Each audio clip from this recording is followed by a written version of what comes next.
नमस्कार दोस्तों, मैं हूँ अर्चना यादव और आप इनको तो पहचान ही रहे होंगे, कोई परिचय की ज़रूरत नहीं है। मतलब ये पूरे देश के जो इस समय नेशनल मुद्दा बने हुए हैं और आजमगढ़ के स्टार हैं। इस समय केबीसी में 1 करोड़ रुपये जीता हुआ है और ये हैं भाभी जी, जो इनकी धर्मपत्नी, इनकी सहयोगिनी है, जिनकी वजह से इन्होंने एक इस मुकाम को हासिल किया। आज इनसे हम बात करेंगे। तो हमने सुना है कि आप लोगों की लव मैरिज है, थोड़ा है ना? जी बिल्कुल। एक्चुअली हमारी शादी है, पहले हम दोनों एक दूसरे को शादी से पहले बात करते थे। एक शादी में मिले थे, एक रिलेटिव शादी थी हमारे। किसकी शादी? हमारे बुआ की लड़के की शादी थी। तो उसी दोनों लोग का रिलेटिव वहाँ पे था? हाँ, दोनों का मेरा। हाँ, तो वहाँ पे हम लोग गए, वहाँ पे एक दूसरे को देखे, फिर बात किए, फिर हमने पहली नज़र वाला प्यार है क्या आप दोनों का? नहीं, ऐसा कुछ नहीं है, बस बातें शुरू हुई। मतलब अच्छी लगी तो सोचे कि अच्छा लगे, तो एक दूसरे को फिर बाद में धीरे धीरे बात करते करते एक दूसरे को अपनी बातें शेयर की, मन की बातें शेयर की। फिर फैमिली से बात हुआ और फैमिली वालों ने भी, कोई ऐसा इशू नहीं था। दोस्ती से शुरुआत हुई कि पहली नज़र वाला प्यार था? मतलब ये काफ़ी खूबसूरत भाभी जी, देखने पर लगा होगा कि नहीं कि ये लड़की शादी करने योग्य है? जी बिल्कुल, फ्रेंडली भाव से पहले दोस्ती बात हुई, इसके बाद धीरे धीरे हम लोगों को लगा। जी बिल्कुल।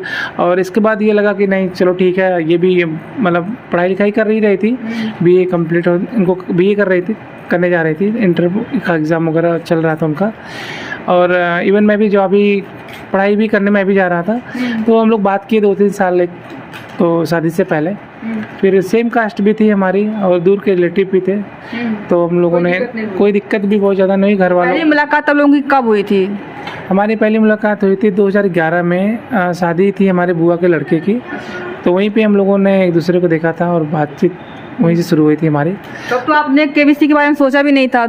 सोचा तो आपने जी नहीं, केबीसी के बारे में तो मैं जानता था, 2000 से जानता था। सोचना शुरू कर दिया था? तो मैं इवन आपको बताऊं, मैं 2006 में केबीसी के लिए मुंबई भी गया था। हाँ? जी बिल्कुल। ये कितनी उम्र होगी आपकी? मैं उस समय 16 साल का था। हाँ? तो फिर बाद में पता चला कि नहीं, वहाँ 18 साल से उम्र वालों को ही वहाँ पे सिलेक्शन होता है और उसके कुछ प्रोसेस नियम होते हैं, उसके अकॉर्डिंग। ये नई चीज़ पता चली है कि जब आप 2006 में 15-16 साल के थे, तभी आप केबीसी में गए हुए थे बिना ऑडिशन के बारे में सबको जानकारी थी? ऐसा कुछ नहीं था, बस ऐसे ही भाग के चला गया।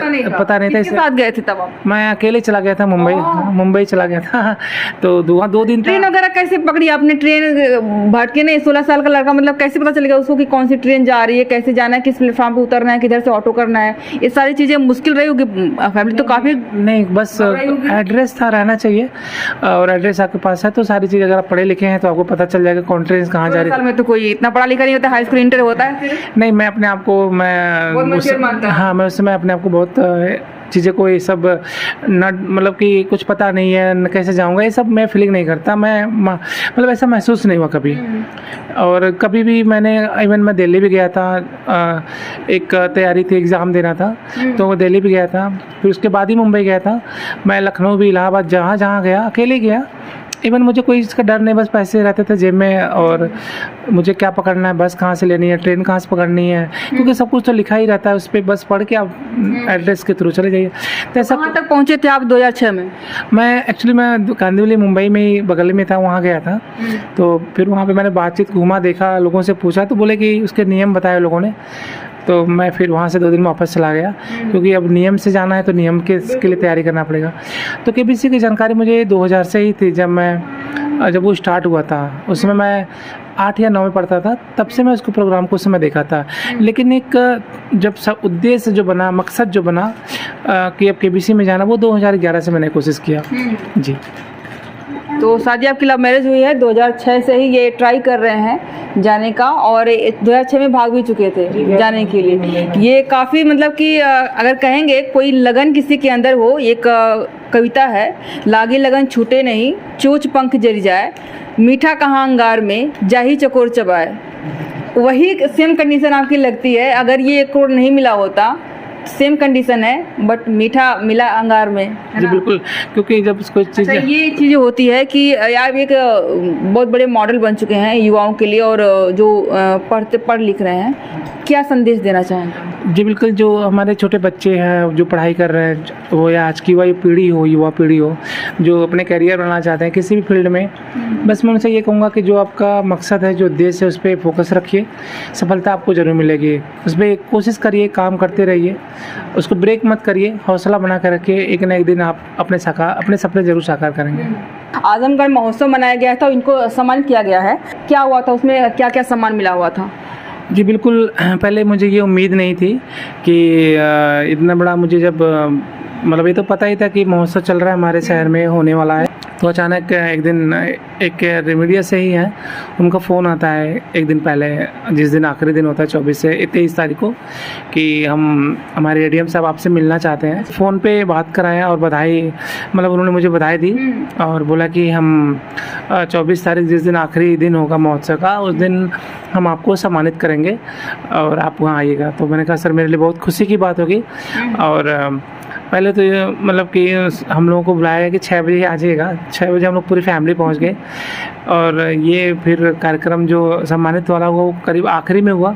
हम लोग 3-4 घंटा बैठे रहे, बोर हो गए, काफ़ी बोर इन द सेंस कि फैमिली गई थी, बैठने की व्यवस्था नहीं हो पाई थी, हम लोग को जगह नहीं मिल पाई, कितना क्राउड था। ये VIP एरिया जो लगा हुआ था बैरक में, वहाँ बैठे हुए थे कि ऑडियंस में बैठे थे? नहीं, बात हुई थी कि पहले कि आप VIP में ही बैठाया जाएगा। दुर्भाग्य से अब हम लोग गए, इतनी क्राउड थी, इतनी भीड़ थी कि जगह नहीं मिल पाई, हम लोग बाहर ही खड़े हो गए पूरी फैमिली। फिर आखिर में मुझे बुलाया गया और मैं ही अकेले गया VIP मतलब कि स्टेज के पास, किसी तरह भी संघर्ष से ही पहुंचा मैं। तो बहुत खुशी हुई, बहुत अच्छा लगा सुन के, बहुत प्राउड फील हुआ कि कहीं ना कहीं मैं यहाँ पे पब्लिक तो कम से कम 20 से 9,000 थी, 15 से 20,000 पब्लिक थी, और उनके बीच में मुझे सम्मान दिया उन्होंने। सबसे पहले मुझे भी बुलाया और टाइम दिया 5 मिनट, और मेरे बारे में बताया, बोला, कहा। और मैंने अमिताभ बच्चन सर की जो दी हुई गिफ्ट थी, गिफ्ट जैकेट, वो मैंने निरुआ को भी सम्मान दिया और पहनाया उनको, क्योंकि वो फिल्म से जुड़े जगत से कलाकार थे निरुआ जी, तो उनको भी एक सम्मान के तौर पर मैंने, मेरे पास कुछ तो है नहीं, मैंने सम्मान के तौर पर उनको पहनाया, क्योंकि वो उपहार तो मुझे अमिताभ बच्चन सर ने दिया, तो वो मेरी ही है, और कहते हैं कि उपहार किसी को जल्दी देना ना चाहिए। हाँ, तो इसलिए मैंने उसको फिर ले लिया उनसे। तो बहुत उन्होंने धन्यवाद दिया कि आपने मुझे सम्मानित किया अमिताभ बच्चन सर की जैकेट को, ये मेरी खुशी की बात है। ये भी चीज़ है कि आप अमिताभ बच्चन के साथ, सदी के नायक जो है, उनके साथ कुर्सी शेयर की दी आपने, और आजमगढ़ के जो सांसद है दिनेश लाल निरहू, और एक भोजपुरी के बड़े कलाकार भी, सुपर स्टार भी हैं, तो उनके साथ शेयर किया आपने। एक्सपीरियंस कैसा रहा यहाँ का? बहुत अच्छा था, बहुत खुशी का एक पल था उस समय, और एक अच्छी मोमेंट थी वहाँ पे, कि एक यादगार मोमेंट थी जो जीवन में शायद कभी ना भूलने वाली मोमेंट थी। मोमेंट कहते वो थी, और कभी भी कुछ चीज़ें अगर अलग होती हैं और जीवन में एक, अगर आपको एक स्टेज पे अगर आपको बात करनी और प्रोत्साहित करने की बात आती है, तो वो एक अलग ही फीलिंग होती है। और उतने बड़े मंच पे मुझे बुला के सम्मान किया हमारे माननीय सांसद जी ने, तो बहुत खुशी मिली, बहुत अच्छा लगा। एक सहयोगी जो होती है, लाइफ पार्टनर जो होती है, वो कहते हैं कि हर सक्सेसफुल आदमी के पीछे एक औरत का हाथ होता है। ये वही औरत है जिन्होंने इनको प्रोत्साहित किया KBC तक पहुँचने के लिए और शायद जीतने के लिए भी। क्या नाम हुआ आपका? थोड़ा सा अपना परिचय दे दीजिए। मेरा नाम मनीषा चौहान है, मैं इनकी वाइफ हूँ। और पढ़ाई लिखाई आपने कहाँ तक करी है? ये भाई साहब ने तो बताया कि इनका ग्रेजुएशन छूट गया था फर्स्ट ईयर के बाद, आपकी पढ़ाई लिखाई कहाँ? जी BA कंप्लीट की हूँ, BA जी। तो जब आपको पता चला था कि ये तैयारी करते हैं KBC की, क्योंकि जब लाइफ पार्टनर होती है तो उसको हर सीक्रेट लोग बताते हैं, सपना वगैरह सब कुछ, जब इन्होंने आपसे शेयर किया था तो आपने क्या कहा था? पहला रिएक्शन आपका क्या था? हाँ, बताए थे, जैसे जब मुझसे बात होती थी इनके शादी के पहले, तो इन्होंने KBC के बारे में मुझे बताया था कि मैं जैसे इसमें ट्राई कर रहा हूँ, तैयारी कर रहा हूँ, सोचता हूँ हो जाएगा तो मतलब बहुत अच्छा है। वो बिहार में वो सुशील जो हैं वो गए हैं, ये सब बताए थे, मैं इन्हीं से जानी थी। फिर शादी हुई हम लोगों की, तब से कंटिन्यू लगे हैं उसी में। ये तो जब तैयारी करते थे तो एक दीवा सपना है, ऐसा इसको कह सकते हैं कि सबकी किस्मत में नहीं होता है। भाई साहब से बहुत ज़्यादा टैलेंटेड लोग होंगे, लेकिन वहाँ तक सोच नहीं सकते, वहाँ पहुँच नहीं सकते। इन्होंने तैयारी कर रहे थे जब वहाँ जाने के लिए, तो ये भी लगता है कि जब तक हम सक्सेस किसी चीज़ में नहीं होते, लगता है कि ये फालतूगिरी है। कभी आपको लगा कि ये फालतू कर रहे हैं, मतलब इसमें छोड़ करके कुछ और ट्राई करना चाहिए? नहीं, मुझे ये चीज़ कभी नहीं लगा, क्योंकि मेरी शादी जब से हुई मैं KBC देखने लगी, तो जानती हूँ KBC के बारे में। हाँ, टीवी देखती थी, उस पर हम लोग बराबर देखते थे जब भी KBC आता था, तो तैयारी करते थे। मुझे कभी का सवाल पूछा जा सकता है ये देखने के लिए? हाँ जी। उसमें तो सब कुछ कहीं से भी पूछ लेते हैं। हाँ, तो मुझे कभी ये नहीं लगा कि गलत चीज़ में ट्राई कर रहे हैं, नहीं होगा, ऐसा कुछ नहीं। ये है कि नहीं होता था तो थोड़ा सा अच्छा नहीं लगा। हाँ, निराशा होती थी, अच्छा नहीं लगता था, दुखी रहते थे। हाँ, पर ऐसा लगा नहीं कि मतलब इनको किसी और चीज़ में करना चाहिए, नहीं कर रहे हैं। जॉब तो कर ही रहे थे, जॉब कर रहे थे, साथ में उसकी तैयारी कर रहे थे, पढ़ाई। हाँ, तो पढ़ाई करते हुए कोई दिक्कत का सामना करना पड़ा हो, कोई समस्या आई हो आपको जो आप शेयर करना चाहें? नहीं, दिक्कत वाली बात क्या है, मतलब पढ़ाई उस टाइम तो छोड़ दिए थे, केबीसी की तैयारी कर रहे थे। हाँ, तो वही जैसे जॉब से आते थे, टाइम इनको नहीं मिल पाता। 12 बजे से इनकी ड्यूटी थी, दिन में 12 बजे जाते थे जॉब पे, रात में 10:30, 11, कभी 11:30 बज जाता था।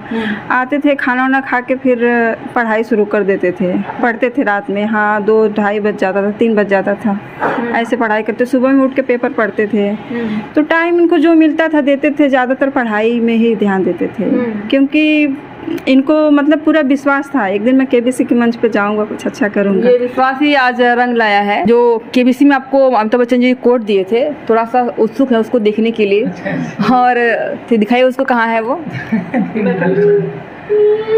क्योंकि Amitabh Bachchan ji legendary big B हैं और उनके द्वारा दी गई कोट है, तो देखना तो बनता है अपने हाथ में लेकर के कि मतलब वो पहने रहे होंगे। आपने धुली की नहीं तब से? अमिताभ बच्चन जी की उसमें हाँ, वो अमिताभ बच्चन जी का परफ्यूम भी महक रहा है इसमें। वाह, मतलब ये देखिए, ये आपको देने के लिए लेके आए हुए थे हमको लगता है, या फिर जो है कि आपने ठंडी का जिक्र किया इस तरह से। ये इसका दाम कोई अंदाज़ा नहीं लगा सकता कि बिग बी कितना महंगा पहनते होंगे। हम सोच भी नहीं सकते इसका दाम कितना होगा। सड़क छाप होगा तो भी वैसे सड़क छाप नहीं होगा, बड़े लोगों की बड़ी चीज़ होती है। प्रिया पाटिल यूट्यूब अथवा स्टूडियो, इनकी फैशन डिजाइनर है। ये काफ़ी सॉफ्ट भी है, मतलब कि वो पहनने के बाद ठंडी नहीं लगी होगी आपको? बिल्कुल, बहुत ही मतलब उसमें मुझे बहुत गर्मी फील हुई इसमें पहनने के बाद। बहुत वार्म है, क्योंकि ये पॉलिस्टर फैब्रिक मेरे ख्याल से है और अच्छी क्वालिटी का है, और बहुत अच्छा क्वालिटी, देखने से टच करने से पता चल रहा है कि बहुत अच्छी क्वालिटी है। और ये कोई नॉर्मल जैकेट है नहीं, और अपन लोगों तो कभी इसको अफोर्ड भी नहीं कर सकते, सोच भी नहीं सकते इसके बारे में। तो इसे पहनने के बाद ही गर्मी आ जाएगी, भले गर्मी हो या ना हो। तो अभी ठंडी आने वाली है, ठंडियों का सीजन धीरे शुरू हो रहा है, तो इसको पहन के कहीं जाएंगे, मतलब इस्तेमाल करेंगे कि रखे रहेंगे, कहीं ओकेजन वगैरह में जाएंगे तब पहनेंगे? नहीं, मैं इसको बहुत संभाल कर रखूँगा, और जब भी कुछ अवसर मिलेगा कहीं, तो मैं इसको ज़रूर इस्तेमाल करूँगा, क्योंकि अच्छा लगेगा जब मैं पहन के जाऊँगा और लोग एक्नॉलेज और करेंगे। ये आखिरी सवाल है मेरा कि अभी एक सप्ताह से लगभग ज़्यादा दिन हो गया है आपको केबीसी जीते हुए, अनाउंसमेंट हुए, तो जो आपकी लाइफ चेंज हुई है, बहुत सारे लोग आकर इंटरव्यू वगैरह किए, बहुत सारे सम्मान वगैरह किए हुए, तो क्या क्या ऐसा बदला है उसके बारे में थोड़ा सा बताइए। जी बिल्कुल, अब एक अलग फीलिंग आ रही है, क्योंकि अच्छा नहीं है कि मैं बिल्कुल हवा में हूँ, लेकिन हाँ उसके पहले उसके पहले मैं नॉर्मल एक लाइफ थी, बहुत ही जानने वाले जो थे वही बातचीत थी। लेकिन अभी एक हफ्ते जब से पता चला है लोगों को, एक हफ्ते से, और बहुत मतलब कि जो बात नहीं करते थे कभी, जो पूछते नहीं थे, वो भी बधाई दे रहे हैं। और एक बहुत बड़ा एक हाईलाइट, एक बहुत बड़ी न्यूज़ है लोगों के लिए, क्योंकि एक यहाँ पे आजमगढ़ के लिए एक इतिहास बना है। और लोग पैसे होना मैटर नहीं करता है, बहुत सारे लोगों के पास करोड़ों होंगे, लेकिन केबीसी से 1 करोड़ जीत के लाना, ये बहुत बड़ी बात है। ये बहुत बड़ी बात है। और इवन ये मैं आपको बता दूं कि मैं इकलौता और पहला व्यक्ति हूँ अपने आजमगढ़ ज़िले से, यानी पूर्वांचल से, और यूपी के प्रथम पुरुष का बात कर लीजिए, मैं पहला करोड़पति हूँ। कौन बनेगा करोड़पति से मंच से 1 करोड़ रुपए जीतने वाला। तो कहीं ना कहीं मेरे लिए भी एक बहुत बड़ी अचीवमेंट है, उपलब्धि है, और जाहिर सी बात है इस उपलब्धि को हर कोई जानना चाहेगा और जानना चाहेगा। ये तो रही हमारे साथ में भाई साहब जो 1 करोड़ जीत करके आए हुए हैं। तो ये रही हमारी आज की वीडियो। आज के लिए बस इतना ही। वीडियो देखने के लिए बहुत बहुत धन्यवाद।